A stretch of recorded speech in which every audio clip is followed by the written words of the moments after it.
essayer de continuer le shiur qu'on a fait précédemment, mais là on va faire une petite incursion spéciale, puisque en fait je voudrais vous partager le Tanya du jour, le morceau de Tanya qu'on lit chaque jour.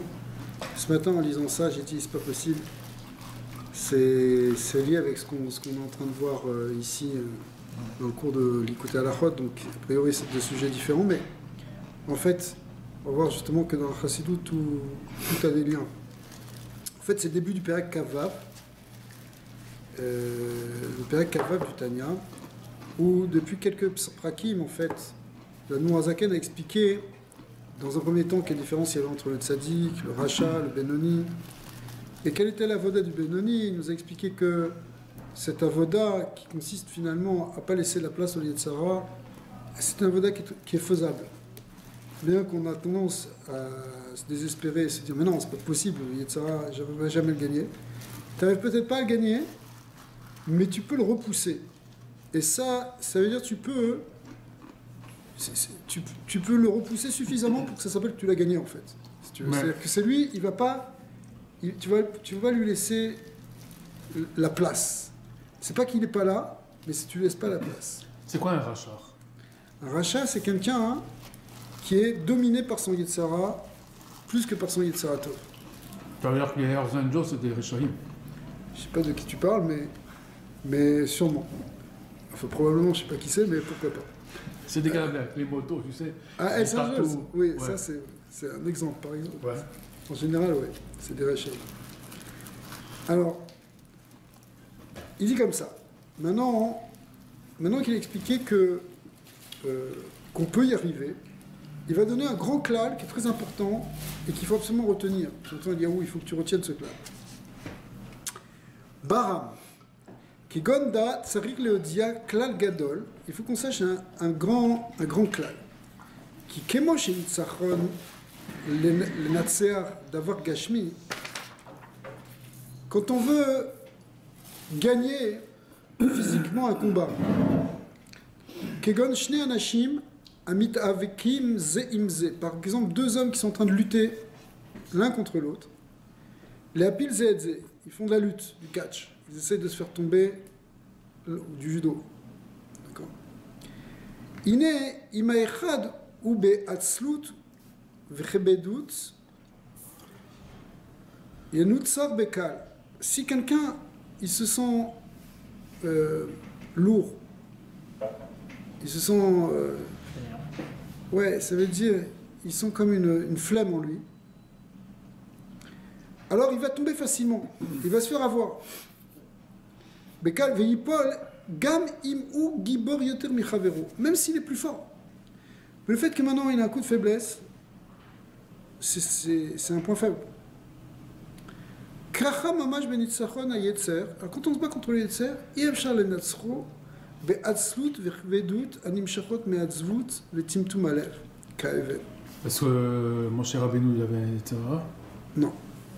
C'est marqué que Moshe Rabbeinu il était kulotov. Mais lui il fait partie des tzadikim. Les tzadikim et des tzadikim gemurim, et parmi les plus grands tzadikim qu'il y a jamais eu évidemment, Moshe Rabbeinu. Donc lui les tzara il avait tué depuis longtemps. Mais nous on n'est pas dans ce niveau-là. On est dans une lutte quotidienne. Chaque jour. Oui. David Ameller, il dit que chez Arag et Titzro Beta'anit. La Gemara apprend ça d'une dracha sur un passage qui dit, c'est-à-dire il a tué son Yetzara en faisant des jeûnes. Comment? Parce que Libir Halal Bekirvi. Alors peut-être le Yetzara de manger, oui, par les jeunes. C'est une bonne question que tu dis. En réalité, théoriquement, on peut, dans la Avoda, et c'est la Avoda des Tzadikim probablement surtout. Dans le Tzadikim ou dans le Yetzara? Oui, mais oui et non si tu veux. Ils n'ont pas le même Yetzara que nous. Parce que le Yetzara, tu peux le voir comme un problème que tu as. Donc tu as tout un certain nombre de problèmes. Tu tombes dans ça, tu te fais avoir sur ça, tu te mets en colère, tu as des ta'avot, tu as des trucs. Okay. C'est les cochons du Yetzara qui t'attaquent. Maintenant, les tzadikim en général, et bon, on ne connaît pas trop parce qu'on n'est pas des tzadikim, mais ils sont capables de prendre une mida et d'aller jusqu'au bout pour la réparer. Et de d'être mis sur eux-mêmes que par exemple ceux Yetzara, ils l'ont pas. Ils l'ont plus. Par exemple, Rabbi Nachman, il disait sur lui, toutes ces tavotes-là, il les a complètement tués. Maintenant, c'est marqué aussi, toujours dans les écrits de Rabbi Nachman, que d'un autre côté, une fois qu'on a tué ce Yetzara, ça ne veut pas dire qu'il n'y a pas encore une lutte à faire. Sauf que le Yetzara, il prend la forme maintenant de ce qu'on appelle un Malar Kadosh. C'est quoi un Malar Kadosh? C'est-à-dire que le tzaddik, lui, il va et il se bat, non pas contre le Yetzara un peu grossier, qui est en nous, gashmi, si tu veux, de nos ta'avot, de nos... etc. Mais au niveau du shoresh, dans les forces du Yetzara. Le shoresh est dans ce qu'on appelle les gvorot, les forces de rigueur qui sont les ma'ala. Pour ça que lui, par exemple, son Yetzara, c'est plein de Yetzara, mais ce qu'il va faire, c'est qu'il va être mevatel des xérot, il va être mevatel la source des forces du mal, les forces du mal dans leur source. Ça, c'est la avoda que le tzaddik fait parce que, si tu veux, il ne travaille plus sur son Yetzara, lui, il va travailler sur les Yetzara des gens ou sur la force du mal qui est dans le monde. Parce qu'en fin de compte, si tu regardes tous les Yetzara, tu peux dire aussi que les Yetzara, c'est parce qu'il y a un Korara qui est dans le monde. Et chacun, il en prend une part.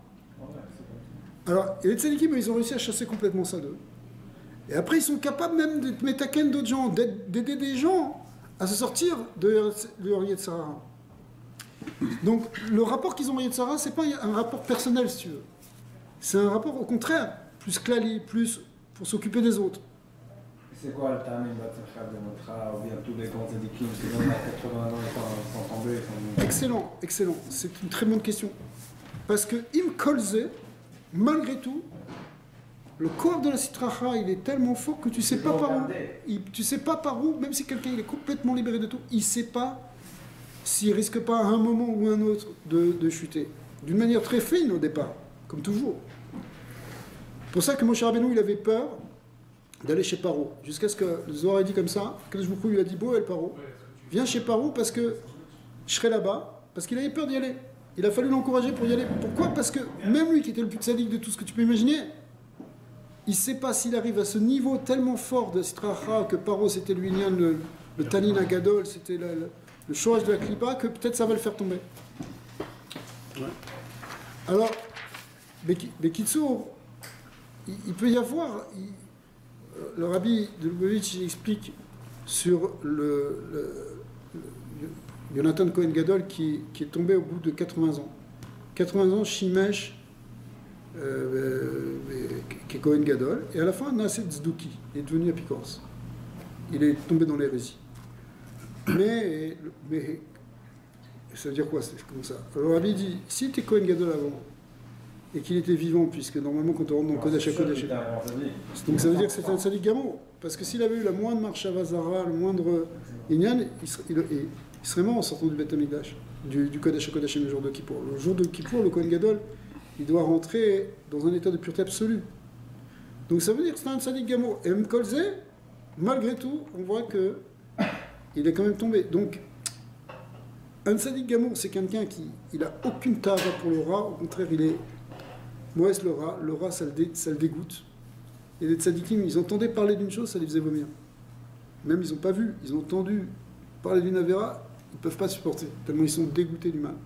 Ça d'ailleurs, c'est un des critères que le Admor Azaken il dit pour savoir, pour déterminer les niveaux de tzadikim. Parce que tu as tzadik shen gamour et tzadik gamour. Un tzadik qui n'est pas complètement parfait. Mais en réalité, il y a une infinité de niveaux. Alors maintenant on revient, alors plus quelqu'un il est de Tzadik Gamour, plus il ne supporte pas le mal. Okay. Alors maintenant on revient à l'idée du Benoni, parce que ça me concerne plus, parce qu'on est des gens qui avons toujours un Yetzara. Mais on peut se fixer pour objectif que ce ne soit pas lui qui nous domine. D'accord? Parce qu'il y a deux choses qui nous peuvent nous dominer. Soit une Yetzara, soit une Yetzara Tov. Et c'est marqué, attends 2 secondes. Qu'Akadosh Baruch Hu, il a créé donc 2 shoftim, 2 juges, un qui dit non, fais une faute, l'autre qui te dit non, fais une mitzvah. Et les deux, ils se disputent, mais il y a un 3e shofet. Tu sais qu'il y a un 3e shofet qui est Machia Ben Ataim. C'est que le 3e, il faut un pétin, il faut 3. C'est Akadosh Baruch Hu lui-même.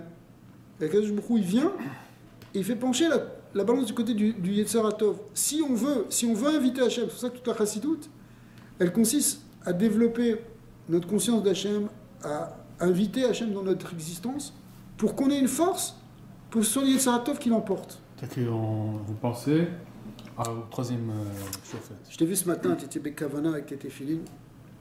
Mais en réalité, tu as pris des forces quand tu étais à la choule, là, même que c'était difficile, c'était tôt et tout.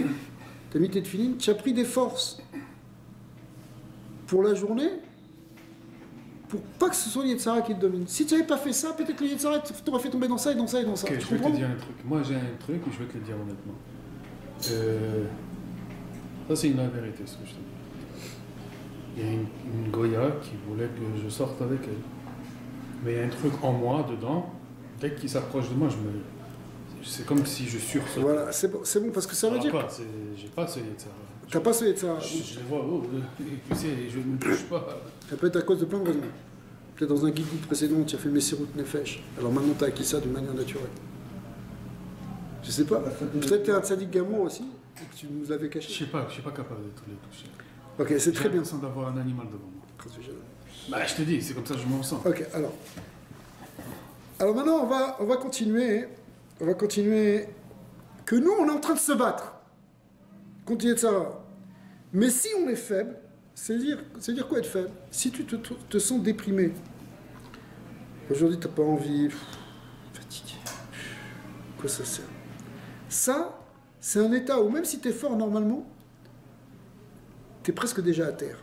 Le Yetzara va te faire tomber. C'est-à-dire que la Gvedout, la Hatzlut, la Hatzvut, toutes ces choses-là qui viennent du Yesod Afar, qui viennent du côté terre, qui te tirent vers le bas, cette inertie, ça peut te faire tomber. C'est pour ça que la déprime, la dépression, ça n'a pas de place dans la Torah. Dès qu'on commence à déprimer, le Yetzara peut venir faire ce qu'il veut avec nous. Quand tu es Bessimra, que tu es fort, tu es enthousiaste, c'est beaucoup plus difficile pour les Yetzara. C'est pas sûr que c'est gagné, mais c'est beaucoup plus difficile pour les Yetzara pour te faire tomber. Mais le makor pour ça qu'il faut tout le temps Bessimra. De la tzlout, c'est le Yetzara. Donc Alors, c'est pas que quand on est dans un état comme ça, peut arriver, c'est lui qui te l'a envoyé. Le fratrie, là, je veux dire. Le mécor de la tzlout, c'est le Yesod Afar, ce qu'on appelle Yesod Afar. Tu sais qu'il y a Arba Yesodot. Il y a 4 fondements dans le monde terrestre. Il y a le Yesod Maïm, il y a l'eau, il y a le feu, il y a l'air et il y a la terre. Le Yesod Afar, la terre. Ce niveau, c'est le niveau le plus bas. Et le fait qu'on soit des êtres incarnés dans un corps de chair, ça fait qu'on a un kécher avec les Yesod Afar. Les malachim, ils n'ont pas.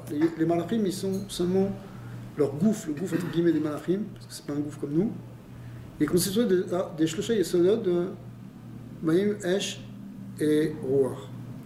Maintenant, nous on est dans les Yesod Afar. C'est ça qui nous donne ce poids, cette inertie qui nous traîne vers le bas, qui nous tire vers la Gashmiut. Tu comprends? Alors, ça nous tire vers la Gashmiut et ça peut créer en nous une mida qui s'appelle la Marash Rora. Ça peut créer en nous de la Marash Rora, de la mélancolie, de la tristesse, de la Hatzvut.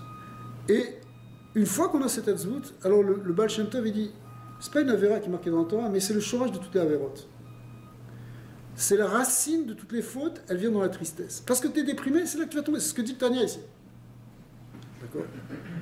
La Hatzvut, la Hatzvut, c'est Av Avi Atuma, il explique. Vous savez qu'il y a plusieurs niveaux de Touma, mais le niveau le pire, le plus profond de Touma, c'est la Touma Tmet, la Touma au contact du mort. C'est pour ça que, après, pour se purifier de ça, c'est très compliqué, il faut le rituel de la vache rousse, c'est pas du tout évident. Maintenant, spirituellement, il y a quelque chose qui correspond exactement à la Touma Tmet, c'est ce Kohar de la Hatzvut. Le Kohar de la Hatzvut, c'est déjà quelque chose qui te tue, qui t'attache, qui t'enlève la vie spirituelle. Parce que la vie, ça doit être rayonnant. Quelque chose qui est vivant, c'est quelque chose qui est dans une itrachut, qui est dans une joie de vivre, la simcha de vivre. Le corps de la mort, il est au contraire, comme ça s'éteint. C'est-à-dire, en fait, c'est ça la tristesse. La tristesse, c'est un mamash koharamita. Et c'est pour ça que, des fois, on est déprimé, on trouve le goût à rien, on n'a pas envie. On n'a pas envie. On n'a pas envie de faire un peu d'attaché, on n'a pas envie de prier, on n'a pas envie de faire quoi que ce soit. Ok, des fois ça peut être même plus grave. Quelqu'un n'a même pas envie de se lever, il n'a pas envie d'exister. Ça, c'est de la dépression. D'accord ? Mais il ne faut pas rester dans ça. Il ne faut surtout pas rester dans ça. On peut avoir des petits moments de Marash Rorin où... C'est quoi la meilleure façon de sortir de ça? Alors, il y a beaucoup de choses, mais ce qu'on a vu dans les cours précédents, là, de Rabbi Nachman, où il partait finalement du même constat, et c'est au lieu de te déprimer et de te dire que tout ça, ça n'a pas de sens, que tu fais rien, et que tu es bidon, et que c'est Regardez le bon côté. Cherche des points positifs dans ton existence, et dans ce que tu fais, et dans ce qui t'entoure. Regarde le côté positif. Mais en regardant le côté positif, tu vas vraiment de plus en plus chasser les facettes négatives. Tu sais, regarde, il y a un truc qui... Comme quoi c'est vraiment à l'intérieur, comment c'est très psychologique, parce que les niveaux de dépression qu'il y a dans la société occidentale moderne, qui n'a jamais été aussi riche, aussi riche. Le monde n'a jamais été aussi riche que maintenant. Pourquoi ? Et surtout dans les pays occidentaux. Parce que avant les gens étaient beaucoup plus pauvres, tu crois qu'ils mangeaient des sandwichs comme ça. Toi tu es là, gâté, on te l'amène sur place. D'accord ? Avant c'était ils mangeaient une pomme de terre quand ils pouvaient. Alors, ils faisaient même les tilates, ils faisaient même moti. Ah bon, ils ne mangeaient pas le plastique. Alors, Je mange pas. fais des tilates. Là, tu es obligé, c'est cours de Torah. Tu es obligé, cours de Torah, tu vas faire des tilates. Des tilates à midi. Khazak. Alors, regarde, juste 2 secondes pour finir cette idée. C'est dans le monde occidental moderne où les gens sont beaucoup plus riches. Ils ont tout, ils ont des voitures, ils ont des maisons chauffées, ils ont à quoi manger, ils ont des frigidaires, ils ont tout ce que tu veux, ce qu'ils n'avaient pas avant.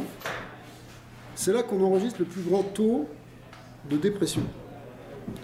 Mais pourquoi tu es déprimé? Qu'est-ce qui te manque maintenant? Ah, t'as pas la dernière voiture, t'as pas le dernier truc, t'as vu une publicité que... Mais regarde tout ce que tu as. Tu sais que, il y a encore 100 ans, même quelqu'un qui était le plus riche du monde, je te donne un exemple, qui était un prince, Amen. Quelqu'un qui était un prince, quand il voyageait dans un fiacre, dans un carrosse, même le plus moderne de l'époque, les roues, elles n'étaient pas en caoutchouc, c'était pas chauffé, ça roulait à même pas 30 à l'heure, sur des cailloux, et il attrapait froid, même avec des manteaux de fourrure. Mais toi, tu vas maintenant, et tu prends ta voiture, et tu la démarres à distance ou pas, et tu mets du chauffage, et tu roules comme tu veux, tranquillement, et tu peux même rouler sur la neige. Donc, qui est le plus riche ici? Tu comprends? Est-ce que c'est toi ou est-ce que c'est lui? Même si toi, tu as l'impression que tu es... Ouais, mais d'accord, il y a des gens 10 000 fois plus riches que moi. Mais regarde déjà ce que tu as. Ça ne veut pas dire que... Alors ça, c'est un niveau matériel. C'est un niveau purement matériel. Ouais, mais c'est ça, c'est moins matériel. Mais même au niveau matériel, parce que ça me crée de la simpra, il faut qu'on arrête de voir que le côté négatif. Je m'excuse pour le retard, Alain. Ouais. C'est avec plaisir. Il ne faut pas que tu regardes que le côté négatif.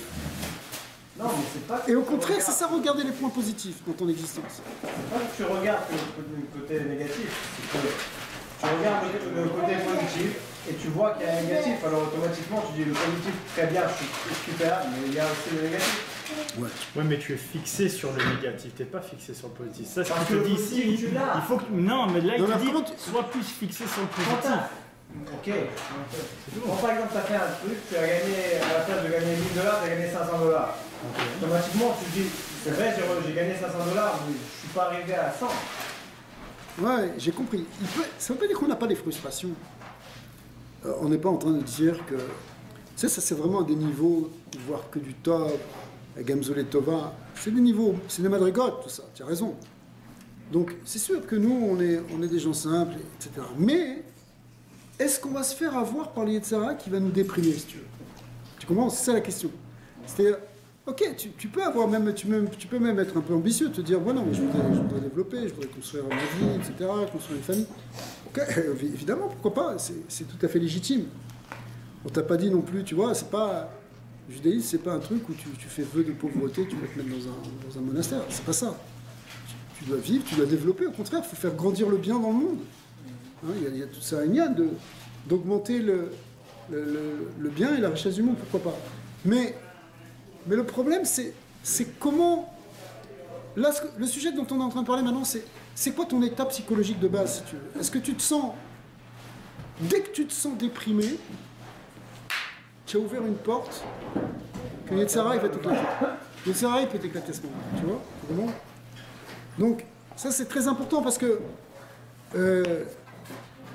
c'est pour ça, quand le Baal Shem Tov, Rabbi Nachman, te dit qu'il faut être Bessimcha Tamid, quand il faut tout le temps être Bessimcha, je peux dire, ouais, mais c'est artificiel, c'est bien gentil, etc. Bessimcha Tamid, je peux pas être Bessimcha Tamid. Des fois, je suis Bessimcha, des fois, il y a du bien, des fois, je sais pas. Ok, je suis d'accord avec toi. Mais, sache que pourquoi on te dit qu'il faut être Bessimcha Tamid? Parce que, sans ça, tu es en danger. Tu es en danger, en fait. C'est-à-dire, la tristesse, le mal-être, etc., c'est quelque chose qui est un danger. Tu peux perdre ta vie là-dedans. Tu comprends? Tu peux ne rien faire, ne rien développer. Et surtout, tu peux tomber même dans des avérotes graves aussi. Alors, au contraire, il ne faut pas que... Parce que ça, c'est miatzvut, v'timtum alev ka'even, ton cœur, il est bouché comme la pierre. Mais au contraire, la vodale doit être ki im bezrizut anim shechet misimcha ou ptichat alev. Il faut au contraire que ce soit avec zrizut, c'est-à-dire avec rapidité, avec célérité, que tu fasses les choses sans traîner, parce que tu es bien. Et ça vient de la simchat alev, de la joie qui est dans le cœur, ptichat alev, l'ouverture du cœur, vetarato, mikol nidnud daaga ve'etzev baolam, parce que tu arrives à te détacher de tous les soucis. Alors tu vas me dire, tu as des responsabilités. C'est normal que tu as des responsabilités. Mais les angoisses, ça c'est une autre chose. Non, mais le faire parce que être Bezrizut comme ça, on n'a pas le temps de réfléchir au truc. C'est juste... Regarde, quand tu es content que tu te réveilles le matin, que tu as envie de vivre, tu as envie de... Alors, les choses, tu les fais rapidement, tu as envie de faire encore et encore. Tu as envie de faire plein de choses. Mais quand tu n'as pas envie et que tu traînes, tu dis ouais, bon, on verra plus tard, je sais pas... Tu commences à souffler, tu vois, traîner du pied. Alors, c'est là, ça s'appelle que... C'est là que tu ouvres la porte au Yetzirah. Mais quand tu es en train de faire une chose, et qu'est-ce qu'on peut faire, qu'est-ce qu'il y a, Yetzirah, il ne trouve pas de porte pour entrer. Alors d'un côté, c'est marqué « Oma shekatuv bechol etzev yeh mutar, pirush yeh eze yitron ma'ala miseh » Motar, pardon. Il y a un verset qui dit que malgré tout, il peut y avoir un avantage à la tristesse. Alors, le Admor Azaken va dire non, c'est un avantage à la tristesse si tu es capable de ressortir de là. C'est-à-dire, si parfois c'est normal que tu te remettes en question et que tu te dises bon, ben là ça va pas parce que je suis pas correct, où je suis, où est-ce que je suis tombé, des choses comme ça. Ce genre de réflexion, tu peux les avoir. Te sentir parfois éloigné d'Hachem, sentir que, comme on a vu, que ça commence par l'idée, on se sent éloigné, on se sent pas à sa place, on se sent en exil par rapport à soi-même. C'est pas mauvais d'avoir ça, pour que ça suscite en toi une envie de sortir de ça, si tu veux, pour retomber après dans la joie. C'est-à-dire tu peux avoir des moments de marrache mais des fois, dès que la personne elle est déprimée, de Lev Nishbar, si tu veux. Elle revient à la maison, sa femme elle attend avec une belle table, chérie, un bisou. Ouais. Tu sais, le gars il oublie ça. Il oublie son... C'est très bien. Des fois, ça dit, tu vois, calme-toi. Mais l'homme, il a oublié. Voilà. Mange la pizza et calme-toi. Vous avez arrêté la caméra? Non. Et encore, tu as la chance que je te filme pas. Donc, il a draba milachon ze mashma she'etzev mitzad atzmo en bo ma'ala rak she'yagia v'yavo mimeno eze yitron ainu asimcha. C'est-à-dire que la tristesse en tant que telle, elle n'est pas bonne, elle est que si tu arrives, si tu veux, à partir de là, à revenir dans la simcha. C'est-à-dire, tout d'un coup, tu prends conscience de ce que tu es, etc. Alors effectivement, peut-être c'est pas bien, etc. mais c'est pour en sortir. C'est comme un peu le maror que tu manges dans le plateau du Seder. C'est pas pour rester sur le maror. Le maror, il fait partie de la sortie d'Égypte. Le maror, c'est la tristesse, c'est l'amertume. Parce qu'il faut que tu aies un moment, une conscience aussi de ton exil. On parle de l'exil du clan Israël, on parle de l'exil à tout niveau, on parle de l'exil spirituel. Et à un moment, il faut que tu sentes que ça va pas, mais pour que ce soit, si tu veux, un déclencheur d'un retour plus profond. À ce moment-là, ça c'est quelque chose de positif. C'est pour ça que le soir de Pessah, le soir de la liberté, on mange aussi du maror. Parce que tu peux arriver à la liberté que si tu prends conscience aussi de ce que c'est que l'état d'exil. Si tout va bien, alors que tu baignes dans la bassesse, et que toi tu t'en rends pas compte, c'est un problème. Il y a des gens qui sont complètement inconscients, ils font n'importe quoi de leur vie, etc. Okay, c'est un problème. Ça commence déjà par avoir une certaine conscience, et donc même peut-être une certaine mauvaise conscience de ce que tu as. Et puis à partir de là, il ne faut pas que tu restes là-dedans. Tu comprends? Il ne faut pas que tu restes dans un état de dire de toute façon tout est fini pour moi, au point où j'en suis, je m'en sortirai jamais, tout est foutu. Ça, c'est pas du tout comme ça qu'il faut rester. La tristesse, il n'y a pas une avoda dans la tristesse. La chassidoute, elle a beaucoup insisté là-dessus. Il y avait des gens, ils sont là, alors bon, on sait qu'on a fauté, Adam Hashem a fauté, alors on est tout le temps déprimé, la seule chose qu'on peut faire, c'est étudier tout le temps. Et oublier ça, et peut-être que Hachem va nous réparer. Non, c'est pas comme ça. Il faut avoir une avoda besrizout, besimcha. Alors, ben Hachem, on souhaite que on va avoir toujours la zrizout et la simcha d'avoir des bons repas comme ça. Et là, c'est bon. Et on va faire Milcha maintenant. On a commencé à quoi? Non, mais on avait commencé avant. Alors, ben Hachem. C'est toi qui es venu en faire. ברוך ה' לעולם אמן ואמן.